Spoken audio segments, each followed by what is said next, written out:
Bom, Vini, então, aneurisma de aorta, síndrome genéticas, válvula aórtica bicúspide, por onde que a gente vai começar a destrinchar isso aí? Vamos relembrar pro pessoal quais são os estigmas, né, o fenótipo do paciente com síndrome de Marfan? Que é falando Boa. de genética, a gente só vai falar de Marfan hoje, tá, pessoal? As outras tem muita coisa pra gente falar aí, se vocês quiserem, depois a gente vai discutir, mas hoje é só Marfan. Só contextualizando, pessoal, eu sou assistente do grupo de miocardiopatias e aorta do INCOR e também do grupo do Cardiogen, que é o setor de genética voltada mais para cardiologia lá do INCOR. Então, esse assunto acho que tem a intersecção das duas coisas, né? Eu acho que é bem interessante, acho que vou poder contribuir um pouquinho com vocês. Lembrando que Marfan é a principal aí, a ortopatia sindrômica, mas lembrando que quando a gente fala de ortopatias genéticas, a gente tem as ortopatias sindrômicas, em que aquele paciente ele tem um fenótipo clássico, por isso que é chamado de artropatia sindrômica. Então entra aí Marfan, Loeys-Dietz, Ehlers-Danlos vascular, mas a gente vai focar aqui no Marfan, senão a gente vai ficar aqui um dia falando de tudo. Mas a gente também tem as ortopatias não sindrômicas, em que a gente tem alguma variante patogênica ou possivelmente patogênica em algum gene que está relacionado a aneurismas de aorta e também pode estar relacionado a outras manifestações extra-aórticas, como por exemplo síndrome de Moya-Moya, doença cardiovascular precoce como doença coronária precoce. Então, dependendo da variante que você encontra, você vai esperar algumas manifestações extra-aórticas também.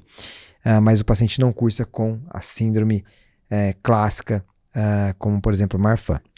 Então Marfan a gente vai falar porque é a mais comum de todas essas. Perfeito. Né? Lembrar que a síndrome de Marfan é uma doença autossômica dominante, mutação do FBN1, é isso? Isso aí, o FBN1 tá é o gene da fibrilina 1, né? Então, essa 25% dos pacientes, a mutação é de novo, né? Ou seja, acontece primeiramente naquele indivíduo que a gente está analisando, mas a grande maioria vai possuir história familiar, né? Então a minoria tem história familiar e aí vai ter essa mutação de novo. E uma coisa interessante, quando a gente fala de Marfan, esses pacientes têm vários estigmas periféricos que a gente vai comentar, várias características, mas o que mata esses pacientes são as doenças da aorta, tá? Então esses pacientes morrem de dissecção de aorta, morrem de rotura de aorta, morrem de aneurismas, tá? E quando a gente não faz nada, não diagnostica a doença, não segue a doença, a expectativa de vida desses pacientes é de 32 anos. Se a gente segue direitinho, aborda a aorta em momento oportuno, a expectativa de vida desses pacientes vai ser próxima à população normal. E esses pacientes podem ter uma vida muito próxima dos pacientes sem Marfan. Então é super importante quebrar vários tabus relacionados à síndrome de Marfan e sempre procurar um especialista para acompanhar esse tipo de paciente. E aí, quando que a gente vai identificar o paciente com Marfan? Olho no lance. A gente colocou aqui uma figura bem interessante que vai... Censurada pelo YouTube aqui também, né? Quem estiver vendo aí vai entender a piada aí. Então, tem várias características do paciente com Marfan. Então, lembrando que para a gente fechar critérios de Marfan, a gente precisa lembrar dos critérios de Gantt revisados que levam em consideração alguns sinais maiores, alguns critérios diagnósticos maiores para Marfan. E esses critérios maiores são história familiar presente. O segundo critério seria a dilatação da aorta acima de Z-score maior ou igual a 2 e da raiz da aorta. Geralmente, esses pacientes com Marfan, Loeys-Dietz ou Ehlers-Danlos vascular, eles cursam com dilatação da raiz da aorta. Então, isso já entra como um critério maior. Outro critério maior seria a ectopia lentes, que está representada nessa figura também, que seria a subluxação do cristalino. Mas lembrando que esses pacientes com Marfan, eles podem ter miopia, eles podem ter descolamento de retina, mas o que conta de fato para critério maior seria a ectopia lentes, tá? Outro critério seria a mutação, né, no gene FBN1, uma variante patogênica ou possivelmente patogênica seria um critério também maior.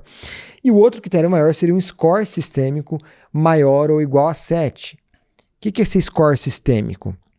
Seria essas características sindrômicas da população de Marfan. Então, nessa figura representa bem.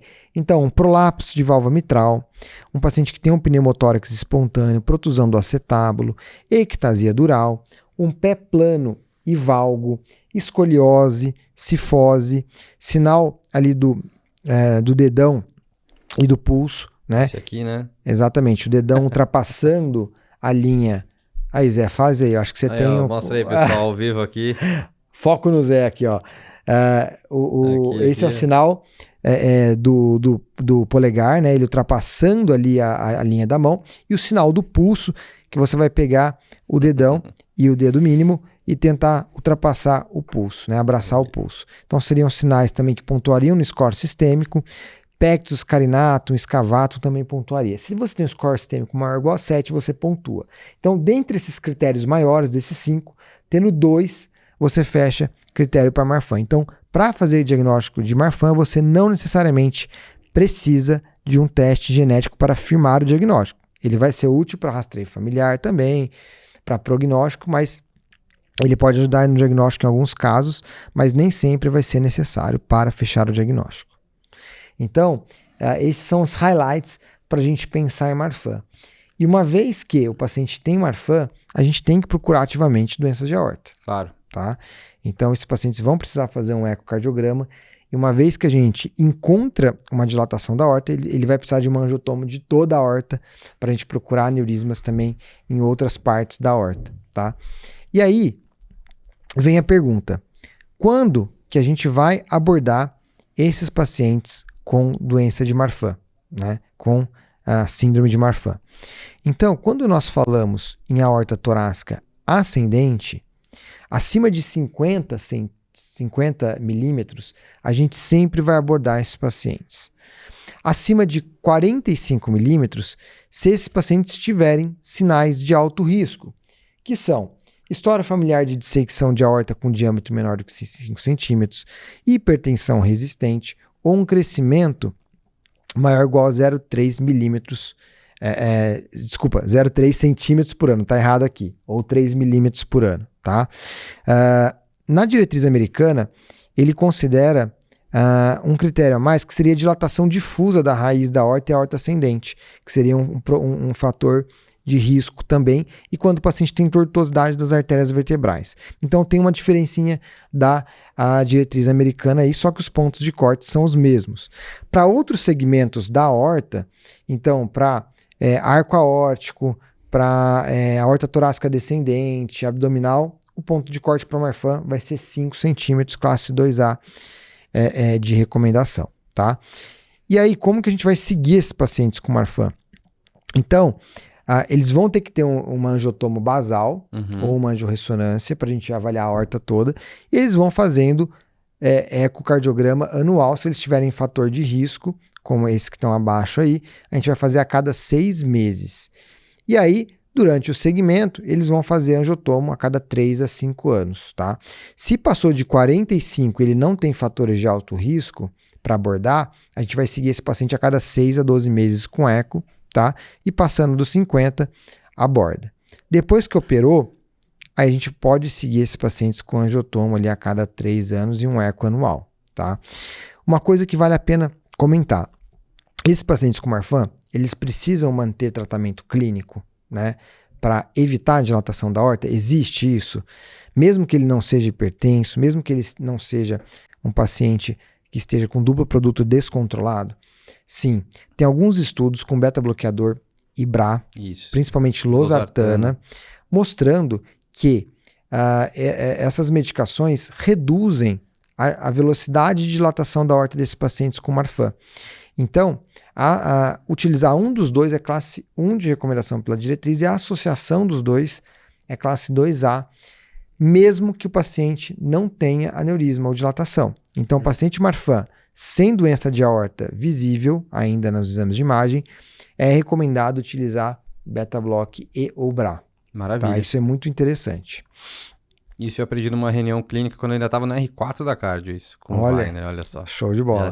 Eu que apresentei, inclusive, o trabalho disso. Legal. Cara, e para gestantes? Isso que eu ia te perguntar, Vini. Porque assim, a gente sabe que para gestante elas têm um risco aumentado, né? Ainda mais no final da gestação, isso já caiu na prova do TEC, inclusive.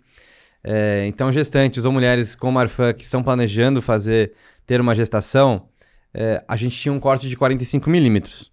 Permanece? Boa. Então faz o corte, faz a cirurgia profilática para essas gestantes ou mulheres que estão pensando em engravidar com 45 milímetros, classe 1 de recomendação. Continua o mesmo corte. Mais 2B em centros experientes 40. Olha lá, já vou deixar meu slide aqui já. Então, para centros experientes, você pode considerar 40. Teve um caso interessante recentemente lá no INCOR, uma gestante Marfan, que estava com 26 semanas, e ela descobriu o aneurisma, foi pra gente, e aí a gente operou. Só que foi super complexo, porque era uma gestante que, você sabe que a SEC, né, aumenta muito o risco de aborto, né? E aí a gente teve que balancear isso com a gestante, e ela não queria de jeito nenhum perder o filho, só que ela decidiu operar. Foi um sucesso, só que aí ela entrou em trabalho de parto durante a SEC. Meu Deus! Aí teve que inibir o trabalho de parto, saiu bem ela e o bebê, e ela já teve o filho agora. Ela estava no final da gestação no já? No final da gestação. Caramba. E operamos, né? Porque depois que você passa o 3º trimestre, aumenta muito o risco de rotura. Né? Então, abordamos e foi um caso aí de sucesso, né? Acho que mas lembrar falar que uma gestante que foi para a SEC. Aumenta 8 vezes o risco de dissecção só da paciente estar gestante. Sim, caramba. Então é importante a gente ter isso em mente. Se a mulher está planejando engravidar e já tem um aneurisma acima de 40, uma dilatação acima de 40, né, já tem indicação 2B de você operar em centros experientes. Se não, segue o 45, né? Exato. Maravilha. Vini, beleza. E agora a gente queria saber também em relação a 2 situações. A principal é a válvula aórtica bicúspide, né? Que a gente tem uma prevalência na população geral de cerca de 1% mais ou menos da população geral pode ter a válvula aórtica bicúspide. É a alteração congênita mais comum, né? Que a gente acaba tendo. E é muito comum a gente pegar no dia a dia, do consultório, muitas vezes o paciente com bicúspide sem nenhuma outra alteração. Mas a gente sempre tem aquela mensagem, né? De paciente, ele tem uma válvula aórtica bicúspide, eu tenho que procurar aneurisma de aorta. E vice-versa, né? Eu tenho um aneurisma de aorta, faz o eco para ver se você não tem uma válvula aórtica bicúspide. Continua isso? Como que tá? Isso. Ô Zé, então, você já fez a introdução, né? O paciente com bicúspide, a gente tem que ter em mente que ele, além de ter um maior risco de evoluir para estenose ou insuficiência da válvula aórtica, eles também têm um maior risco de evoluir com aneurisma. Por quê? Muita gente fala, é uma dilatação pós-estenótica. O cara tem uma válvula aórtica bicúspide, pode fazer uma estenosezinha ali e fazer uma dilatação pós. Mas não é isso o mecanismo. O mecanismo é que o paciente com válvula aórtica bicúspide, ele tem alteração do fluxo do sangue na via de saída da válvula aórtica e, além disso, ele tem alteração da túnica média. Esses pacientes com válvula aórtica bicúspide, eles têm uma aorta um pouco mais frágil, com alteração da túnica média predispondo a dilatação dessa aorta, tá? Então, por esses 2 mecanismos, fluxo da via de saída e túnica média alterada. E aí, dependendo de onde ocorre essa fusão dos folhetos, a gente tem fenótipos esperados para o aneurisma. A gente vai colocar uma figura, para quem está vendo a gente no YouTube, que resume muito isso, é uma figura da diretriz. Então, o mais comum da gente encontrar, 90% a 95% das válvulas aórticas bicúspides, são a fusão de um dos folhetos, né? De 2 folhetos, na verdade, né? Então, o mais comum é ter a fusão do folheto coronariano direito e esquerdo, né? Mas a gente pode ter do direito com não coronariano, do esquerdo com não coronariano. E qualquer uma desses fenótipos aí, geralmente vão cursar com um fenótipo de dilatação da aorta torácica ascendente, sem dilatação da raiz. Quando nós temos uma dilatação, quando a gente tem, na verdade, uma válvula aórtica bicúspide com uma fusão bem no meio, que é o que a gente chama de 2 seios, então ele vai ter uma fusão aí lateral ou anteroposterior, ele vai cursar com um fenótipo de raiz, dilatação de raiz, que é um fenótipo mais grave. É um fenótipo que a gente considera intervenção mais precoce, acima de 50 milímetros, tá? E quando o paciente tem uma fusão parcial, né, ali dos folhetos, ele pode ter um fenótipo estendido, que também é grave, né, um fenótipo que cursa tanto com raiz e com a aorta ascendente, tá? Então essa figura resume muito bem o que acontece com a válvula e o que acontece com a aorta, tá? E eu achei bem ilustrativa. E quando a gente faz o diagnóstico da válvula aórtica bicúspide, nós temos que avaliar a aorta torácica do paciente e vice-versa, né? Então, se a gente acha um aneurisma de aorta, a gente também tem que avaliar a válvula, porque são doenças intimamente relacionadas, tá? E o teste genético, diferente do que muita gente pensa, ele não é indicado para toda a válvula aórtica bicúspide. A positividade do teste genético para a válvula aórtica bicúspide é muito baixa e a gente não tem nenhum gene assim que está exclusivamente relacionado à válvula aórtica bicúspide. Então, quando que a gente vai pedir um teste genético? Quando a gente tem fenótipos de doença genética, história familiar para doenças de aorta, aneurismas ou dissecções de outras artérias ou fenótipo de raiz de aorta. Aí sim a gente vai pedir o teste genético. Mas, independente do teste genético, todos os parentes de primeiro grau precisam de um screening clínico, né? Fazer um eco para avaliar se tem válvula aórtica bicúspide, tá? Porque de 5 a 15% dos pacientes que têm válvula aórtica bicúspide têm um parente de primeiro grau acometido pela válvula aórtica bicúspide, tá? E aí, Zé, quando que a gente vai intervir nesses pacientes com válvula aórtica bicúspide? É uma pergunta que não quer calar, né? Muito Todo bem. mundo fala, por ter válvula aórtica bicúspide, provavelmente esse paciente tem um pior prognóstico e eu tenho que intervir mais cedo. Isso confere? Não confere. Então a gente até comentou no outro episódio, voltando aqui, pode tirar aqui e voltar pra gente. Então, acaba ficando como uma população geral, né, um corte de 55, 50, 52 se tiver um envolvimento da raiz, e se tiver cirurgia de oportunidade, acaba entrando no 50 também, como a gente já tinha comentado nas outras situações. Ou aqueles outros fatores também que entram para a população geral, né? Perfeito. Idade menor de 50 anos, altura menor do que 1,69, a extensão da doença na aorta ascendente acima de 11 centímetros, uma taxa de crescimento acima de 3 milímetros por ano, hipertensão resistente, etc. Então, alguns fatores de risco adicionais associados à válvula aórtica bicúspide e aneurisma de raiz aorta ascendente que faz com que a gente opere acima de 50. Então, é muito parecido, né, Zé, com o paciente que não tem válvula aórtica bicúspide. É a mesma coisa, vamos dizer assim. O que muda é a classe de recomendação. Perfeito. E quando pega a raiz, a gente fica mais atento. Lembrar que a gente tem um risco aumentado, né? Se você for falar, o paciente que tem válvula aórtica bicúspide, ele tem mais risco de ter algum problema na aorta ou problema com endocardite, por exemplo. Ele tem mais chance de ter uma endocardite, isso até trazendo o estudo que eu comentei com vocês de morbimortalidade que saiu no European Heart Journal aí sobre doenças de aorta e valvopatia aórtica, tá? Mas acaba tendo um pouco mais de incidência de ter problemas com endocardite do que de doenças aortopatias. Maravilha. Vini, e uma pincelada aqui de coartação de aorta, uma parte mais da congênita, né, que a gente acaba vendo, né, como uma causa de hipertensão secundária, mas só pra gente dar aquela pincelada, quando que eu vou lembrar de suspeitar que tem uma coartação de aorta, Vini? Boa. Só lembrando, é mais comum em homens, né? E o local mais comum de acontecer a coartação é na inserção do canal arterial logo após ali a subclávia esquerda, né? E ela está associada em 50% a 85% dos casos, a válvula aórtica bicúspide. Então veja que essas três entidades estão intimamente relacionadas: aneurisma de aorta, coartação e válvula aórtica bicúspide. Tem um desses três, procure pelos outros. É tipo aquela figurinha do Homem-Aranha, um apontando para o outro. Ali, assim. Exatamente. E também ela está relacionada à estenose supravalvar, está presente em 15% dos pacientes com síndrome de Turner, e em 10% dos pacientes que têm coarctação de aorta, eles vão ter aneurisma intracraniano.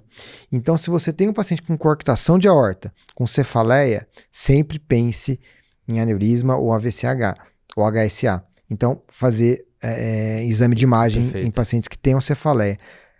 Não tem nada indicado de screening para todos os pacientes com coarctação você fazer exame de imagem intracraniana, pela diretriz. Mas na prática, a gente acaba fazendo por precaução. Mas não tem essa indicação populacional, tá? Perfeito. E aí, como que a gente suspeita?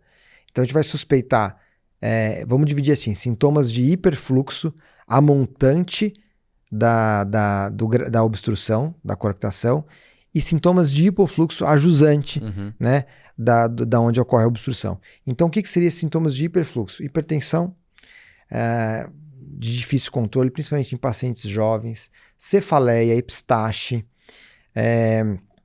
O que seriam os sintomas de hipofluxo? Angina mesentérica, claudicação, redução dos pulsos e membros inferiores. Então, tudo isso pode ser sintomas de hipofluxo ajusante da obstrução. E o paciente ele pode ter um sopro interescapular ou contínuo que decorre das colaterais que se formam para tentar suplantar essa obstrução que ocorre na aorta. Tá? Tem até um sinal interessante que é o Hortner, né? Hosler. Que fica ruído, né? Hosler ruído. Mordiscada ali. Os arcos os gradiados costais, por conta do hiperfluxo que a gente tem nas intercostais também. Eu peguei um caso assim na residência. E é importante, né, Zé, quando a gente faz suspeita de coarctação, você tentar definir se essa coarctação ela é importante, né?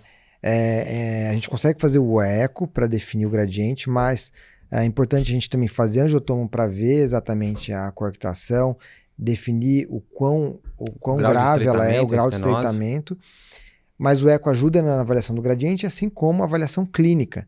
Você medir a pressão em membro superior, né, em membros superiores, e comparar essa pressão sistólica com os membros inferiores. Se você tem uma diferença acima de 20 milímetros, você tem uma coarctação importante.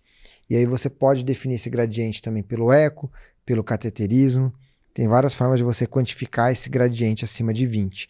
Ou quando você tem um grau de obstrução acima de 50% também, uma área de estreitamento acima de 50%. Esses são os principais sinais de coarctação. Tem outros também, que você pode ter uma persistência do fluxo diastólico, no Doppler abdominal, etc. Mas esses dois são os principais, o gradiente e o grau de obstrução.